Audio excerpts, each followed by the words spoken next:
बिस्मिल्लाहिर्रहमानिर्रहीम और अस्सलामुअलैकुम।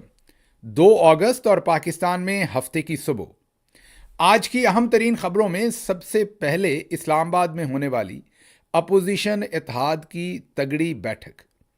इस खबर को आपने बहुत ही तवज्जो और ख्याल से सुनना है क्योंकि ये बहुत ही अहम खबर है। दिखने में और कहने में तो ये अपोजिशन इत्तेहाद की एक अमूमी बैठक है, लेकिन ऐसा है नहीं।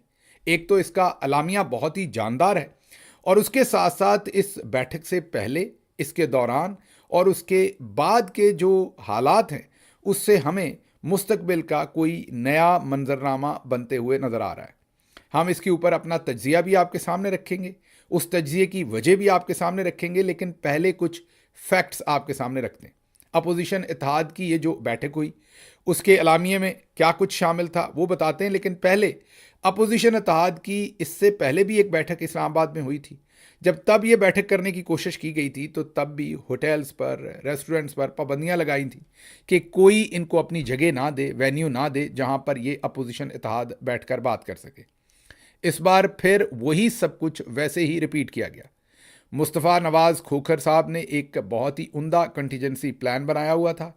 उन्होंने मुतबादल तरीके से चुपके से अपने फार्म हाउस पर भी इंतज़ाम किया हुआ था। जब तमाम होटल्स ने इनकार कर दिया तो उन्होंने वेन्यू वहाँ शिफ्ट कर दिया और वहाँ पर अपोजिशन इत्तेहाद की ये बैठक हुई, जिसमें कुछ नामी गिरामी वहाँ पर बहुत सारे, कुछ नहीं बल्कि बहुत सारे जर्नलिस्ट भी पहुँचे और वहाँ पर खुल के बातें हुई।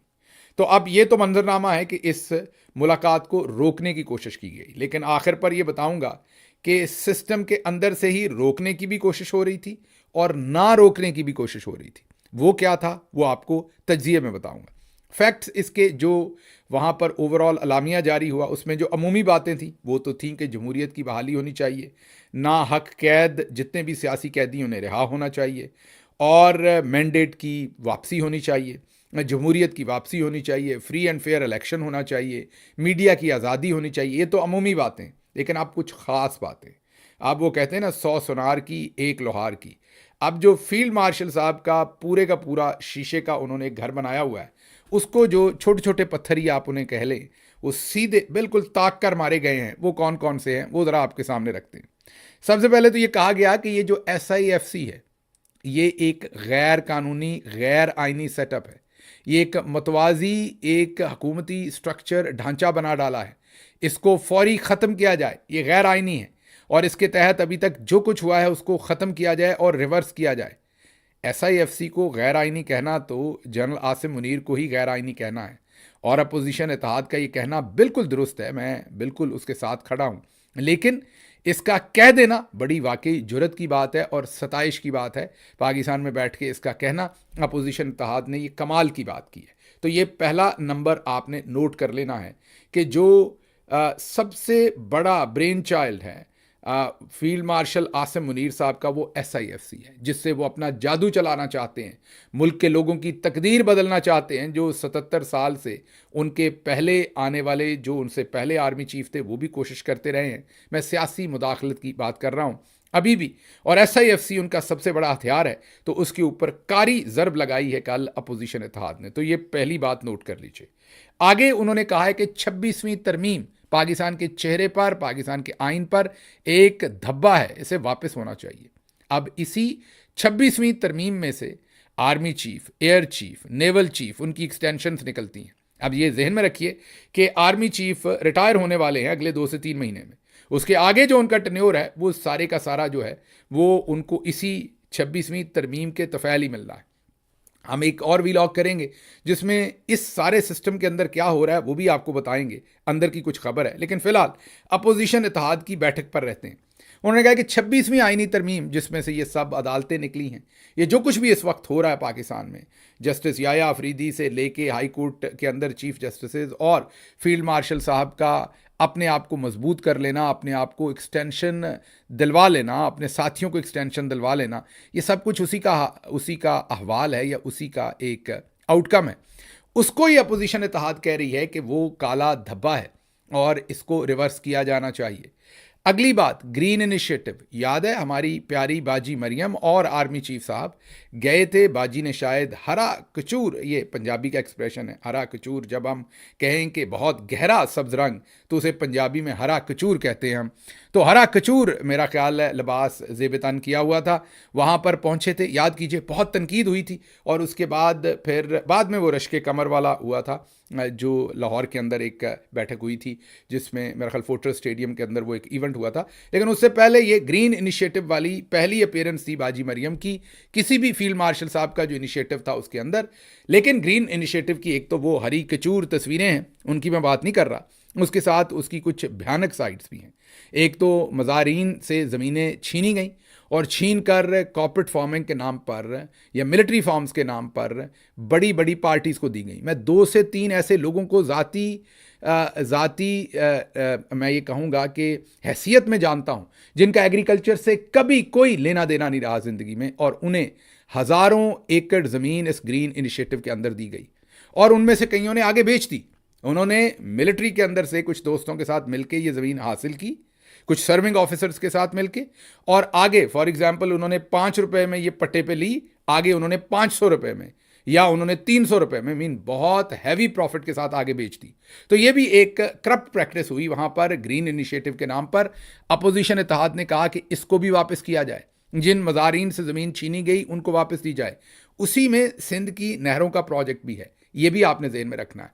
तो उसके ऊपर भी कारी ज़रब लगाई है मीन आसिम मुनीर साहब का दूसरा बड़ा प्रोजेक्ट। SIFC के बाद जो दूसरा बड़ा प्रोजेक्ट है उनका वो ग्रीन इनिशिएटिव है, उसके ऊपर भी कारी ज़रब लगाई गई है। तीसरा बड़ा इनिशिएटिव जो इस वक्त तीसरा नहीं बल्कि पहला सबसे बड़ा इनिशिएटिव बना खड़ा है वो सदर ट्रंप और आसिम मुनीर साहब की मुलाकात और उसमें होने वाली डीलें हैं। अब अपोजिशन इत्तेहाद ने कहा है कि उस पर आसिम मुनीर साहब खुद कौम को ब्रीफ करें, और ये दुरुस्त कहा है क्योंकि ना वहाँ बेचारा शहबाज शरीफ था ना हुकूमत थी, तो हुकूमत से इसकी क्या ब्रीफिंग मांगनी। तो अपोजिशन इत्तेहाद ने कहा है कि आर्मी चीफ खुद इस पर कौम को ब्रीफ करें कि उन्होंने सदर ट्रंप के साथ क्या वादे किए हैं, क्या डीलें की हैं और क्या चीज़ें वहाँ पर वो मुल्क की उनके हवाले करके आए हैं या क्या चीज़ ओवरऑल डील की है। तो ये भी उन्होंने सीधा सीधा उनसे उनके तीसरे प्रोजेक्ट जो आजकल चल रहा है जिसमें से तेल भी निकल रहा है, और उन्होंने कहा कि ये जो आप कौम को नया तेल दे रहे हैं इसके बारे में बताइए कि वहाँ पर आपकी क्या बातचीत हुई। एक तीसरी तगड़ी जो रिक्वायरमेंट है वो अपोजिशन इत्तेहाद ने, जो मैं आपको बता रहा हूँ, SIFC, 26वीं तरमीम, ग्रीन इनिशिएटिव, और ये चौथी, मैंने तीसरी कह दी है माजरत, ये चौथा उनका बहुत बड़ा मुतालबा कि आप सदर ट्रंप के साथ क्या लेन देन करके आए हैं उसकी ब्रीफिंग कौम को सीधी सीधी दीजिए। और फिर पांचवी इसमें जो बड़ी बात की वो कैंगरू कोर्ट्स कह दिया मौजूदा अदालतों को। और छठी बड़ी बात जो है वो 6 जजेस जिन्होंने इस्लामाबाद हाई कोर्ट के जजेस ने ISI के और MI की ब्लैकमेलिंग के खिलाफ सीधा सीधा ख़त लिखा था सुप्रीम जुडिशल काउंसिल और तमाम फोरम्स को, उनको हीरो डिक्लेयर किया है उन जजेस को। तो ये 6 ऐसे काम हुए हैं, बाकी तो अमूमी बातें हैं, अमूमी नहीं वो भी बहुत ज़रूरी हैं लेकिन वो अक्सर ही होती रहती हैं, लेकिन ये जो 6 बातें हैं ये बहुत ही अहमियत की हामिल हैं, इनकी टाइमिंग बहुत इंपॉर्टेंट है जो अपोजिशन इत्तेहाद ने खुलकर ये बातें कर दी।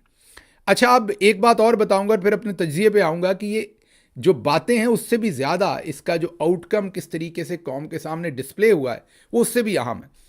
अगली बात यह है कि जो मौलाना फजलुर रहमान है एन उसी वक्त उनका भी ट्वीट आता है, हालांकि वो इस अपोजिशन इत्तेहाद के उस तरीके से ना मेंबर हैं ना कभी हो सकेंगे, वो पतली गली निकल जाएंगे जब भी उन्हें दूसरी तरफ से बेहतर डील मिलेगी। लेकिन माहौल को देखते हुए उन्होंने भी एक ट्वीट दागा है जिसमें उन्होंने ये कहा है कि तमाम खबरें हमें सदर ट्रंप से ही क्यों पता चल रही हैं, तमाम खबरें रॉयटर्स और अमेरिका से ही लीक क्यों हो रही हैं, यहाँ आकर फील्ड मार्शल साहब ने हमें क्यों नहीं बताया कि वो कौन सी डील करके आए। तो मौलाना साहब ने भी सही वक्त के ऊपर ज़रब लगाई। अब ये सब कुछ तो हो गया, ये बातें भी बड़ी सख्त हो गई। जो एक धड़ा था जर्नल साहबान के अंदर का एक धड़ा जो था, उन्होंने तो ये जो ऑल पार्टीज़ कॉन्फ्रेंस या अपोजिशन इत्तेहाद की बैठक थी उसको वो नहीं होने दे रहे थे, पहले भी रोका था, इस दफ़ा भी रोका, लेकिन फिर देखें वो हुई। चलें आप ये कह सकते हैं कि वो हुई तो वो तो फार्म हाउस पे हुई, उसमें किसी का क्या कमाल है।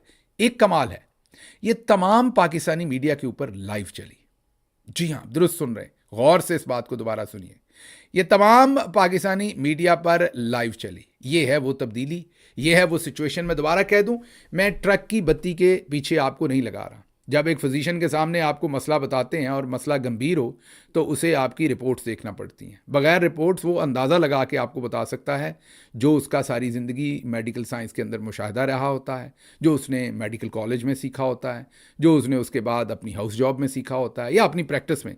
तो वो अंदाज़ा लगा के बता सकता है कि ये भी हो सकता है और ये भी हो सकता है। मैं भी वैसी ही टामक टोइयाँ मार रहा हूँ। इस वक्त मेरे सामने कोई रिपोर्ट नहीं है, कोई कागज़ नहीं है, इसलिए ये मेरी जो बात है इसको मैं कोई हतमी खबर के तौर पर आपको नहीं दे रहा, ना ही किसी ट्रक की बत्ती के पीछे लगा रहा हूँ कि इमरान खान साहब कल रिहा होने जा रहे हैं। मेरी पोजीशन इस पर बड़ी क्लियर है कि जब तक आसिम मुनीर साहब लटका सकेंगे, वो अपने इक़्तिदार को तवालत देना चाहते हैं, वो इमरान खान को बाहर नहीं आने देंगे। उसके लिए वो किसी हद तक भी जाएंगे। वो सिर्फ तभी बाहर आने देंगे जब उनके कंट्रोल से चीज़ें बाहर हो गई। ये मैं कोई और बात कह रहा हूँ कंप्लीटली। ये मैं ये कह रहा हूँ कि जाहिर है इस वक्त DGISPR साहब बैठे हुए हैं, कोई और भी तो बनना चाहता है। DGISI आगे रिटायर होना चाहते हैं, कोई और भी तो बनना चाहता है। DGC साहब बड़ी देर के बैठे हुए हैं, कोई और भी तो बनना चाहता है। सेक्टर कमांडर्स बहुत सारे बैठे हैं, कोई और भी तो बनना चाहता है। तो जिन जिन पोजीशंस पर बहुत सारे दोस्त बैठे हैं, उनकी जगह पर नीचे भी तो उतने काबिल ऑफिसर हैं, वो भी तो बनना चाहते हैं। तो थोड़ी हलचल हो रही है, वो हलचल नज़र आ रही है। अभी मैंने ये व्लॉग को करने से पहले इस्लामाबाद के कई सहाफ़ियों से बात करने की कोशिश की। कई का लफ्ज़ मैं तब इस्तेमाल करता हूँ जब मैं 3 से ज़्यादा लोगों से बात करता हूँ। अगर 3 से कम हूँ तो मैं बता दूंगा आपको कि 2 से बात हुई, 1 से बात हुई, तो 3 से ज़्यादा लोगों से बात हुई। उनमें से कम 2 लोग ऐसे हैं जिनका सहाफ़ती तजर्बा कम 45 साल, 40 से 45 साल का उनका सहाफ़ती तजर्बा है और डिफेंस और इन तमाम मामलात को बहुत क्लोजली देखा है। और वर्दी में मलबूस जो बहुत सारे आला अफसरान हैं उनसे उनकी अक्सर मुलाकात भी रहती है। उन सहाफ़ियों की फीलिंग ये है कि अंदर बहुत इज़्तिराब है। और उनमें से 2 सहाफ़ियों ने कम अज़ कम मुझे ये कहा कि आपने कल नोट नहीं किया ये टेलीविज़न के ऊपर सब कुछ लाइव चला है, यहाँ तो हम छींक नहीं मार सकते, लाइव क्या हम रिकॉर्डेड में बात नहीं कर सकते। अपोजिशन इत्तेहाद जिसकी बैठक होने नहीं दी जा रही थी उसको टेलीविज़न पर उसके सारे मामले को चलने दिया गया। हाँ, उन्होंने कहा ये अलग बात है। उनमें से एक सहाफ़ी ने बताया कि जो बेचारे डंटोनिक हैं, जो इस वक्त इंफॉर्मेशन मिनिस्टर हैं, उनको एक ज़ाती, ये मैं बिल्कुल उनकी डिसरिस्पेक्ट नहीं कर रहा, ज़ाहिर है मुझे वो पसंद नहीं है, मैं बिल्कुल इस पर मुनाफ़कत नहीं करूँगा, आई डोंट लाइक हिम, लेकिन ये जो लफ्ज़ हैं ये मैं इन्वर्टेड कॉमास में एक बहुत ही बुज़ुर्ग और मोतबर सहाफ़ी हैं, ये मैं उनके आपके सामने रख रहा हूँ। उन्होंने कहा कि गिल साहब मैं ऐनी शाहिद हूँ कि उन्हें ज़ाती मुलाज़म के तौर पर इस्तेमाल किया जाता है। उन्हें एक मेजर जनरल साहब बताते हैं कि जाओ जाकर टीवी पे ये बोल दो, और उन्हें वो जो चीज़ भेजी जाती है वो बेचारा बैठ के बोल देता है। मसलन फिर उसके बाद उनकी ड्यूटी लगाई गई कि जाएं टेलीविज़न पर और मुस्तफ़ा नवाज़ खोखर को कहें कि ये तो प्रॉपर्टी टाइकून है या प्रॉपर्टी की जो माफिया है उसके पीछे और इनका ख़ानदान, ऐसे खामखा वो जो औरतों वाले ताने होते हैं वो मुस्तफ़ा नवाज़ खोखर को देने की या दिलवाने की कोशिश की गई बेचारे डंटोनिक साहब से। लेकिन इसमें जो इम्पॉर्टेंट बात है कि वही टेलीविज़न जहां पर आप छींक नहीं मार सकते, यहां तक कि अब से चंद महीने पहले तक तो आप शहबाज शरीफ के खिलाफ बात नहीं कर सकते थे, अब शहबाज शरीफ के लत्ते लेने की मुकम्मल आज़ादी है। इस पर किसी टाइम बात करेंगे। लेकिन अब मरियम पे भी आप बात कर सकते हैं छोटी मोटी। अब सिर्फ फील्ड मार्शल साहब का नाम लेके बात करने पर पाबंदी है। जो अपोजिशन इत्तेहाद की बैठक हुई उसमें ये जो मैंने 6 चीज़ें आपको गिनवाई हैं, ये जिसमें कैंगरू कोर्ट्स हैं, 6 जजेस हैं, SIFC है, 26वीं तरमीम है, ग्रीन इनिशिएटिव है, ट्रंप आसिम मुलाकात है, ये तमाम की तमाम बातें असल में आसिम मुनीर साहब से रिलेटेड ही हैं और इन पर डायरेक्ट हिट की और इसको लाइव चलने दिया गया है। अब क्या इसमें से मैं आपको ये बताना चाह रहा हूँ कि सब बदल गया, अगले 2 हफ्ते में सब बदल जाना है? नहीं, यकीनी तौर पर ऐसा ज़रूरी नहीं है। अगर आसिम मुनीर साहब की गिरफ्त कहीं पर ढीली हो रही है तो हो सकता है वो अगले 4 महीने में उसको और पुख्ता कर लें। अगर कुछ अफसरान बीच में इस तराब में थोड़ी स्पेस पैदा कर रहे हैं तो हो सकता है उनकी मुंडियाँ उड़ा दी जाएं। मुंडियाँ उड़ा देने का मतलब मैं फिज़िकली नहीं कह रहा, मैं उनके जो ओहदों से उन्हें हटा दिया जाए, उनकी ट्रांसफ़र कर दी जाए, उन्हें उन जगहों से हटा दिया जाए और दोबारा से अपना कब्ज़ा मजबूत कर लिया जाए, ये मुझे नहीं पता। इसलिए ये ना समझिएगा कि मैं कोई आपको मीठी जहर दे रहा हूँ और दोबारा से ट्रक की बत्ती के पीछे लगा रहा हूँ जैसे बहुत सारे दोस्त लगाते हैं कि सब अच्छा होने वाला है, ये होने वाला नहीं। मैं ये नहीं समझता कि जब तक फील्ड मार्शल आसिम मुनीर मुकम्मल कमज़ोर नहीं होंगे कुछ अच्छा होगा। लेकिन मैं उसमें थोड़ी सी दरार पड़ते हुए ज़रूर देख रहा हूँ और वो अकेला मैं नहीं, बहुत सारे मोतबर सहाफ़ी देख रहे हैं जिनके साथ मेरी बात हुई है। तो ये इसका लाइव चल जाना it is not something very normal. ये अपने आप में बहुत कुछ कह रहा है, लाउड एंड क्लियर कह रहा है। तो इसलिए ये जो बैठक हुई है, इसका जो अलामिया है वो बहुत अहम है। आने वाले दिनों में देखते हैं कि क्या फील्ड मार्शल आसिम मुनीर इस पर दोबारा से गिरफ्त अपनी मजबूत करते हैं, या ये जो अपोजिशन इत्तेहाद की बैठक है यहाँ से एक नया मंजरनामा तश्कील पाएगा। हतमी तौर पर मैं कुछ नहीं कह सकता, दोबारा रिपीट कर रहा हूँ, इसमें कुछ खबर नहीं है। ये तमाम का तमाम तज्जिया है मेरे कुछ जानने वाले सहाफ़ियों का, जो कि कुल्ली तौर पर गलत भी हो सकता है। इसलिए अगर ये गलत होता है तो कल को ये ना कहिएगा कि आपने हमें ट्रक की बत्ती के पीछे लगाया था, आपने झूठ बोला था। जो मुझे जेन्युइनली सामने नज़र आ रहा है वो मैं आपके सामने रख सकता हूँ। ये ईदर वे जा सकता है, either field marshal can regain ये जो थोड़ा सा कंट्रोल लूज हुआ है, या वो इसको मजीद भी उनके हाथ से ये चीज़ें निकल सकती हैं। जो हुआ आपके सामने रखेंगे। अब ज़रा तेल की कहानी। आपको पता है कि हम तेल देने गए थे कि ट्रम्प साहब आप और हम मिलकर तेल निकालेंगे यहाँ से। अच्छा, तेल निकालने से याद आया कि तेल कोई आज नहीं हम निकाल रहे। भुट्टो साहब ने ये ज़रा वीडियो देखिए, 50 साल पहले एक बोतल में तेल डाल के, शुक्र है उनके ऊपर कहीं ये भी पेट्रोल बम का भी मुकदमा नहीं बना दिया था उस ज़माने में। बहरहाल बोतल में तेल निकाल के सारी कौम को दिखा रहे थे और पूरी दुनिया को दिखा रहे थे कि अगले 3 सालों में पाकिस्तान अपनी तेल की ज़रूरतों में खुद कफील हो जाएगा। कितने सालों में? 3 साल में। ये 50 साल पहले भुट्टो साहब ने कहा था। 50 साल गुजर गए, वो 3 साल पूरे नहीं हुए, और अब हम ट्रंप के साथ मिलकर तेल निकाल रहे हैं और खुद कफील तो हो ही रहे हैं, आगे इंडिया को भी बेच रहे हैं, क्योंकि सदर ट्रंप ने कहा कि हो सकता है पाकिस्तान इंडिया को भी कल को तेल बेचे। मामलात इतनी दूर चले गए और ये सजी दिखा के खब्बी रख के लगाई है सदर ट्रंप ने हमें, और उन्होंने हमें तेल दे दिया है $1 अरब का। पहले हत्थे हम तेल खरीद रहे हैं, और वो भी पास के मुल्क छोड़ के, वो दूर 2000 किलोमीटर, 1500 किलोमीटर, 1000 किलोमीटर को छोड़ के, वो दूर अमेरिका 14,000 किलोमीटर दूर से हम ये तेल खरीद रहे हैं। इमरान खान साहब की हुकूमत में जब रशिया से तेल खरीदने का फैसला हुआ, जो कि बहुत सस्ता तेल मिल सकता था, इंडिया खरीद रहा था, बाकी बहुत सारे मुल्क खरीद रहे थे, जनरल बाजवा ने इनकार कर दिया और उसके बाद वो सारी रजीम चेंज हुई। आपके सामने अभी फील्ड मार्शल साहब वहाँ से तेल लेना चाहते हैं। तेल की कहानी हमने आपको बताई है, आगे देखते हैं क्या होता है। लेकिन एक इंटरेस्टिंग इसकी और जहत भी है। जो अभी डील हुई है उसमें पाकिस्तान ने 4,200 4200, ये नंबर जहन में रखिएगा, 4200 4,200 अमरीकी अशिया के ऊपर ड्यूटी सिफर कर दी।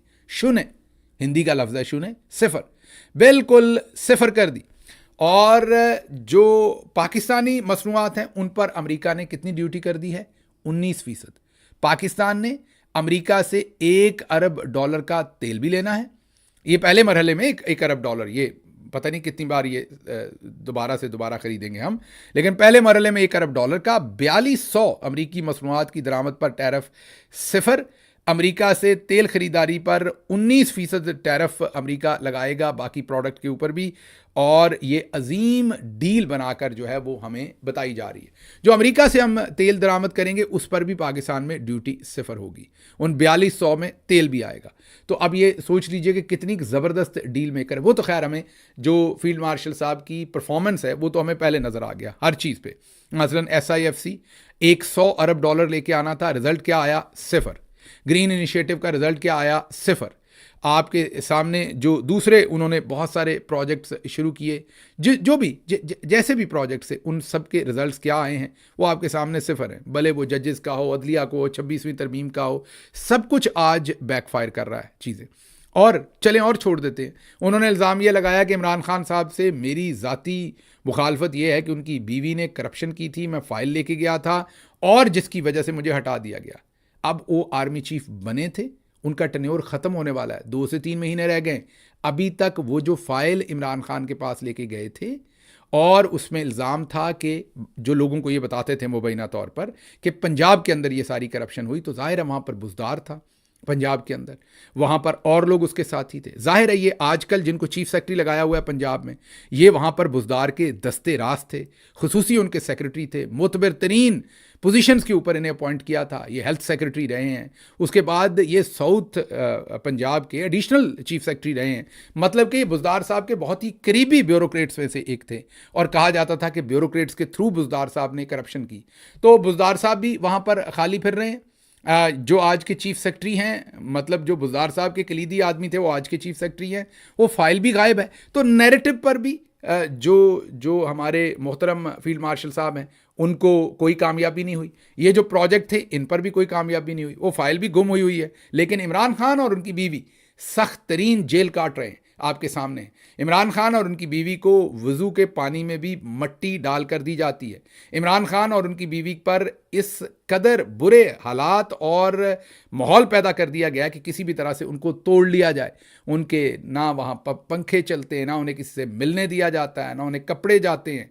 मतलब कि उनकी तबाही कर दी है, लेकिन अपनी तरफ परफॉर्मेंस जो है वो किसी चीज़ के ऊपर परफॉर्मेंस जो है वो नहीं आ सकी। अगली क्विक जो एक दो चीज़ें आपके सामने रख दूं, फिर मैंने 9 मई की सज़ाओं के ऊपर कुछ बात करनी थी, इसकी बैकग्राउंड पे बात करनी थी, वो अगले व्लॉग में करूंगा क्योंकि लंबी हो गई बात, माजरत इसके ऊपर। ये अगली खबर कर देते हैं कि नवाज शरीफ साहब और मरीम नवाज से मुत्तहदा अरब अमारात के सफ़ीर की मुलाकात हुई है। नवाज शरीफ और वज़ीर आला पंजाब मरीम नवाज से यूएई के जो सफ़ीर हैं उनसे मुलाकात हुई है। आप ज़रा ये तस्वीर देखिए और इस तस्वीर में देखिए कि नवाज शरीफ साहब वाकई सियासी मंजरनामे से अब गायब हो रहे हैं।